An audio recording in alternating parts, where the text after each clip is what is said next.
Discussions in this show should not be construed as specific recommendations or investment advice. Always consult your investment professional before making important investment decisions. Securities offered through registered representatives of Cambridge Investment Research, a broker-dealer member FINRA SIPC. Advisory services through Cambridge Investment Research, Inc., a registered investment advisor. Cambridge and Houston First Financial Group are not affiliated. Welcome to Money Matters with Chris Hensley, where we spotlight financial literacy issues in the Houston community and beyond. And now your host, Chris Hensley. What if the next voice message that you receive from your spouse wasn't actually them? Today's guest, Whitney Joy Smith, is a private investigator who's been chasing down truth for over 2 decades, and she's been sounding the alarm. We've officially entered a world where audio recordings, once the gold standard of evidence, can no longer be trusted. Whitney leads one of Canada's top investigative agencies specializing in fraud, digital forensics, and deception detection. But her real superpower is spotting what's missing. Micro expressions, gut instincts, the imperfect human truths that AI still can't fake.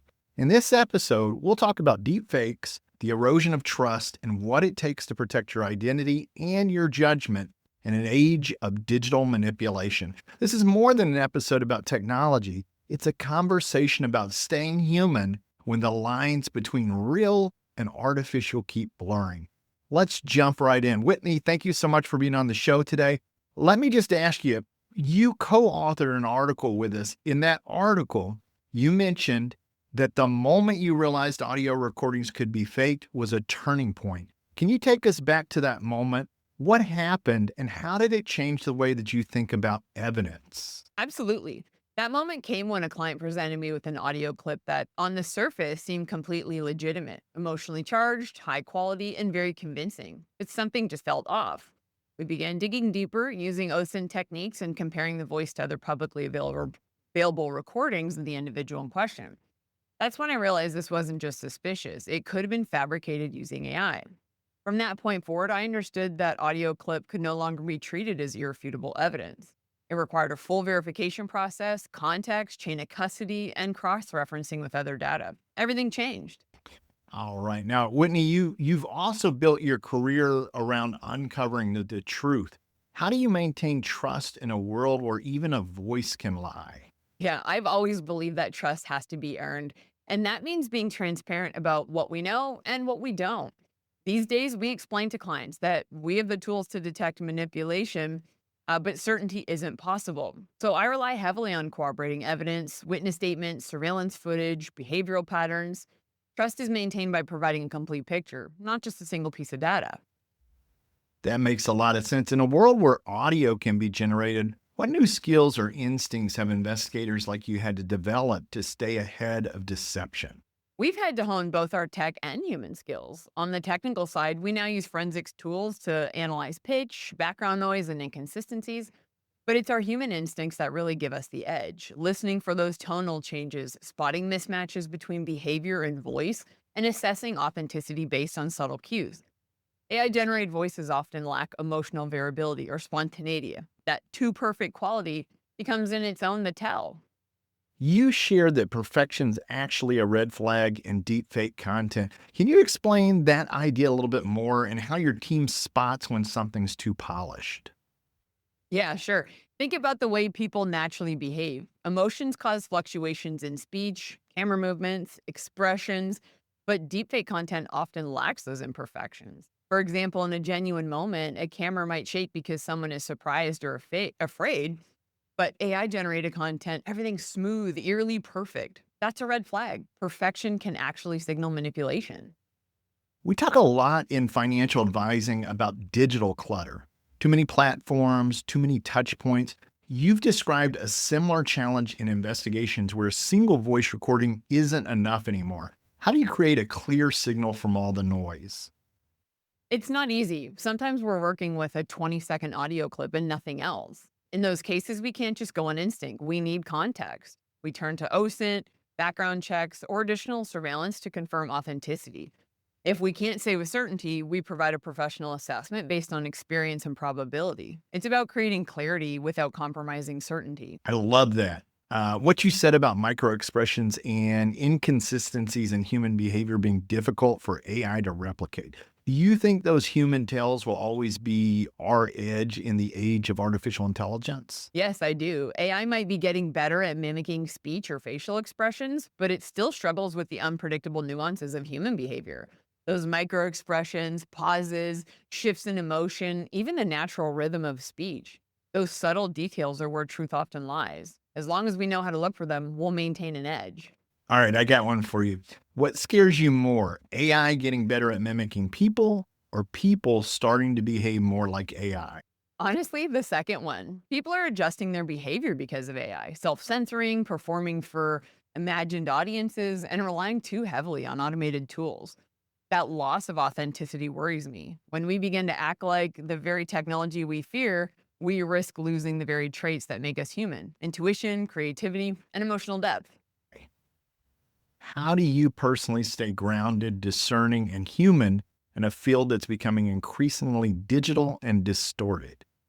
Yeah, I like to disconnect whenever I can. Spend time in nature, hiking, hunting. For me, I'm a big hunter. I like to fly into remote areas. I like to, be able to just enjoy nature, being grounded in what's genuine and authentic for us. As humans, we're created for that. We're created to be grounded in nature, and as much as I can, that's what I prefer to do. Is get out in nature, disconnect from all the noise of life and the busyness of all the devices that we have with us on a daily basis. It's definitely the necessary thing to do. All right, I'm an outdoors person too. I love that. How do you think the rise of AI generated voice impacts professions that rely on trust and personal connection, like financial advising? The human element will always matter. Whether it's a child custody case or an infidelity investigation, we have empathy, discretion, and emotional intelligence that tech cannot replicate. In my agency, for example, especially with our team of female investigators, that personal touch is what clients value most. They want someone who understands the emotional weight of what they're going through. That's where we're always going to have the upper hand over technology. We're human. What cues do you look for in voice or behavior that signals something might be off, even when the data looks perfect? I pay close attention to rhythm, tone, and emotion. A real human voice like mine naturally fluctuates. It speeds up, it slows down, it shows excitement, frustration, and hesitation. AI tends to be too smooth and evenly paced. When I hear something that lacks variability or emotional nuance, that's a red flag. I also consider the context. Is this how the person usually speaks? Are there missing cues, background noise, pauses, interruptions that would typically be there? Often what's missing tells you more than what's present. I bet you have a ton of good stories. Can you share a case where a seemingly authentic recording turned out to be misleading and how you knew? That we're seeing a troubling trend across the investigative industry. There are increasing reports of individuals being targeted by people with a vendetta, whether it's through gang stalking or other forms of harassment. In some situations, these bad actors fabricate audio clips, often suggesting something damaging, like an affair, and then send them to a spouse or loved one to stir up conflict. It's incredibly manipulative and emotionally harmful. The challenge then falls on the individual and often on professionals like investigators or forensic analysis to determine whether the clip is real. In many cases, the audio sounds convincing, but it lacks ambient noise, contains no speech overlap, or has unnatural pacing. These are all cues that the content may have been generated or altered. It's a reminder that in today's world, we have to be cautious about taking recordings at face value, especially when they're delivered anonymously or with malicious intent. How can advisors stay human in an increasingly AI mediated world without sounding robotic or overly polished? Yes, absolutely. I've noticed people polishing their image to the point where it becomes hard to tell what's genuine. They're hyper aware of compliance, recording, digital trails, so they start sounding more like scripted bots than normal people. And that can erode trust. Clients want to feel they're speaking to a real person who understands their situation, not someone who's just reciting bullet points. When authenticity is lost, relationships suffer. Be real. Don't overscript your communications. Clients connect with authenticity, your tone, your empathy, your ability to listen. It's okay to pause, to show emotion, to say, I don't know, but I'll find out. Those are the things that build long term trust. Technology can help with organization and access, but it can't replicate human relationships. Show up as yourself. That's what sets you apart. What advice would you give advisors who want to protect themselves and their clients from voice based scams or identity fraud? First, set verification protocols. Don't rely on voice alone. Use callbacks, confirm requests via secure email, or use factor authentication for financial decisions. Educate clients on possibility of voice fraud and encourage them to pause if anything feels off. Also, keep an eye out on your own digital footprint. What videos or voice clips are you posting online? The less publicly available audio there is, the harder it is for someone to clone your voice. And finally, trust your gut. If something doesn't feel right, investigate further. Don't rush. Now, you've talked before about how people self-censor when they think they're recorded, right? Do you see this happening in other industries like finance, and how does it affect trust? Yeah, it has a massive impact. Professions like financial advising are built on personal rapport and trust. If a client gets a call that sounds just like their advisor, the same tone, same phrases, they're likely to believe it's real. That opens the door to dangerous fraud. Voice cloning makes it harder to rely on what used to be a very personal connection. So it's no longer just about what's being said, but how it's said, when and through what channels. And scammers are also going to try and convince you that the person is real. They use manipulation and scare tactics to get you to feel scared or pressured into making quick decisions. My grandma a few months ago had a call from a male who started the phone call off by saying, "Grandma, I'm in jail and I need your help." Now, this wasn't a real family member, but my grandma got scared. She immediately lost all sense of perception and reality and was asking him who it was. He just kept saying, "Grandma, you know who I am." And then she was like, "No, I don't know who you are." And so she started rhyming off names until the scammer felt that was the right one to go with. And he said, "Yes, it's me."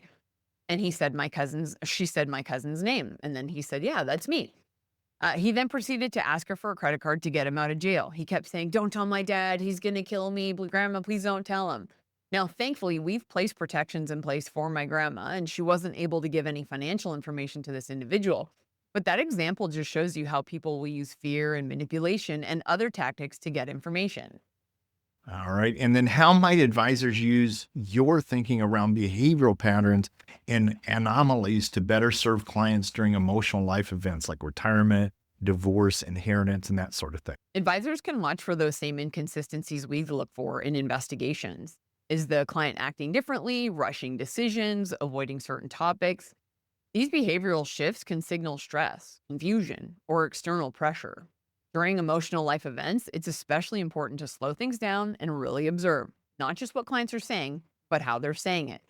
That's where empathy and intuition become powerful tools. Just like an investigation, the anomalies often point to deeper truth. Hey, thank you so much for being on the show today. For listeners who'd like to find out more, we will have her links on the podcast notes. Just to let you guys know, Joy co-authored a blog post on our new Digital Kaizen blog series that we're doing. Now, this blog series is a lead up for two books that I have coming out. One just called Digital Kaizen, and the next one called Digital Kaizen for Financial Advisors. Joy is going to be in the second one, talking about what we just discussed today, right? And how this affects our clients, how this affects advisors. We encourage you to go on LinkedIn, find both of us, follow us so that you can get more information on that. With that, everybody have a good rest of the day there. Thank you for listening.